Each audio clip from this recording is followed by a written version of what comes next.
E aí, pessoal, boa tarde. Mudando um pouquinho o formato das nossas aulas, mas não mudando a nossa intenção, que é poder tentar explicar para vocês da melhor forma possível. Hoje a gente vai começar o nosso conteúdo que trata das funções inorgânicas. Esse conteúdo ele é bem extenso, ele vai passar pelas funções ácido, base, sal e óxido, que são grupos de substâncias que têm características semelhantes. Então, a química ela é dividida em dois grupos gigantes de substâncias. Os compostos orgânicos, que há muito se acreditava que eram os compostos relacionados com seres vivos, e hoje sabe-se que não, e os compostos inorgânicos, ou a química mineral. As funções inorgânicas, então ela trabalha com essa metade, né? A química orgânica é uma coisa que a gente deixa para depois, e a química inorgânica é uma coisa que a gente trabalha nas funções inorgânicas. Tá? Então a função inorgânica é a química inorgânica, a química mineral. Uma classe de substâncias, a gente vai dividir elas em quatro classes, quatro famílias, vamos dizer assim, substâncias, que dentro de cada uma delas as substâncias têm características e propriedades iguais. Primeiro cara a ter noção de que as substâncias inorgânicas elas podiam ser agrupadas de acordo com essas características foi um químico chamado Arrhenius. Ele é um dos mais famosos porque ele dá entrada à divisão dos compostos inorgânicos, propõe uma teoria para explicar o porquê que algumas substâncias, quando misturadas em água, conduzem eletricidade e outras não. E a partir desse estudo vai surgir as funções inorgânicas, né? Vão surgir as funções inorgânicas. Então, antes da gente falar da química inorgânica em si, que será tema das próximas aulas, essa aula aqui é introdutória, ela vai tratar da teoria de Arrhenius, dos experimentos de Arrhenius, que vão dar origem depois à química inorgânica. Bom, galera, o que a teoria de Arrhenius traz para nós? Arrhenius tinha uma observação muito simples, que qualquer um de nós seria capaz de fazer hoje, que é de perceber que a água pura não é capaz de conduzir eletricidade. Então, quando a gente monta um circuito, aqui tem uma tomada, um fio que é mergulhado na água, um segundo fio que retorna da água para a tomada, com uma lâmpada no meio do caminho, e dentro de um copo, dentro do sistema, a gente coloca água pura. Essa lâmpada não acende, indicando que a água não está conseguindo conduzir a eletricidade de um fio até o outro. E Arrhenius sabia que isso não era possível, que a água não iria conduzir a eletricidade, justificando com a seguinte afirmação: para se conduzir a eletricidade, é necessário que tenha íons livres. E aqui, onde eu tenho apenas H2O, eu não vejo nenhum cátion e nenhum ânion livre.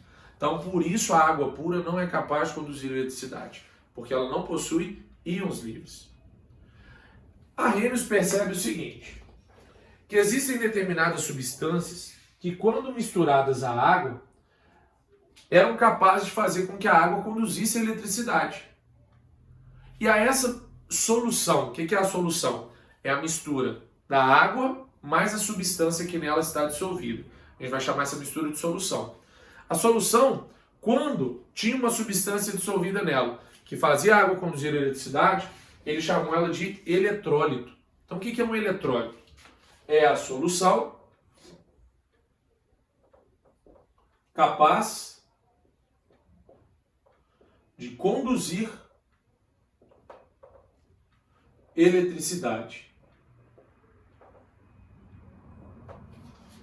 E a gente já sabe, por causa da teoria de Arrhenius, para que haja condução de eletricidade, deve haver íons livres, e se essa solução é um eletrólito, ou seja, se ela é capaz de conduzir eletricidade, é porque aqui tem a presença de íons livres, tá? E determinadas substâncias, quando misturadas à água, não conduziam eletricidade, não faziam a água se tornar um eletrólito. A essa solução ele chamava de não eletrólito ou soluções não eletrolíticas. O que é uma solução não eletrolítica? É a solução que não conduz corrente elétrica. Ou seja, ela não tem íons livres. Então, Arrhenius sabe que a água pura não conduz eletricidade. Arrhenius sabe que que se eu jogar uma determinada substância na água, ela passa a ser condutora de eletricidade, e aí essa solução, que é a mistura da água mais a substância, passa a ser chamada de solução eletrolítica ou eletrólito, e algumas substâncias que eu jogo na água e ela não conduz eletricidade, não eletrolítica ou não eletrólito. Lembre-se, para conduzir eletricidade tem que ter íon livre. Então a Arrhenius vai fazer o teste da condutividade. Ele pega uma série de substâncias e começa a jogar elas na água e mergulhar o fio do circuito para ver se a lâmpada acende. A lâmpada só acende, pessoal, quando a corrente elétrica é conduzida pelo líquido, pela solução. E aí a lâmpada acende, tá? Sem íon livre lá dentro, não há essa condução. Então vamos ver aqui, ó. A Arrhenius vai fazer o teste de condutividade com 5 experimentos diferentes. Primeiro ele joga sal na água, o NaCl na água, e testa a condutividade. Depois ele troca o sistema todo, põe agora HCl na água e testa a condutividade. Depois ele troca o sistema todo, NaOH, depois com HNO3, depois com a glicose. Quais os resultados que a Arrhenius obtém? Quando ele coloca o NaCl, a lâmpada acende. Quando ele coloca o HCl na água, a lâmpada acende. Quando ele coloca o NaOH na água, a lâmpada acende. Quando ele coloca o HNO3 na água, a lâmpada acende. Então parte do princípio de que qualquer coisa faz a lâmpada acender, né? Quando ele coloca glicose na água, a lâmpada permanece apagada. Ou seja, ele pode afirmar que a glicose não é capaz, não produz íons livres quando jogado na água. Enquanto que todo mundo aqui produz, porque a lâmpada está acendendo. Então aqui eu tenho um eletrólito, que é NaCl junto com a água. Aqui eu também tenho um eletrólito. Aqui eu também tenho um eletrólito. E aqui eu também tenho um eletrólito. Ou seja, aqui tem íon livre, aqui tem íon livre, aqui tem íon livre, aqui tem íon livre. Como que esses íons livres foram formados ou surgiram dentro da solução?